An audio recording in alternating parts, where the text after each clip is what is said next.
ఈ స్టోరీ చెప్పేది ఒక్కటే, ఆడవారి ప్రేమ, కరుణ సమాజాన్ని కూడా మార్చగలదు. ఫ్రాన్స్లోని లూయిస్ పాలనలో ఒక పెద్ద మనిషిని రొట్టె ముక్క దొంగిలించినందుకు ఆకలితో మరణశిక్ష విధించబడ్డాడు.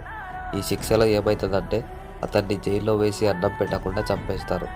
ఆయనకు ఈ శిక్ష పడ్డాక ఆయనను కలవడానికి తన ఏకైక కూతురు మాత్రమే వెళ్ళేది.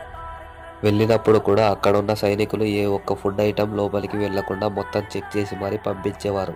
కానీ 4 నెలల తర్వాత కూడా ఆ వృద్ధుడు చనిపోలేదు, బరువు కూడా తగ్గలేదు.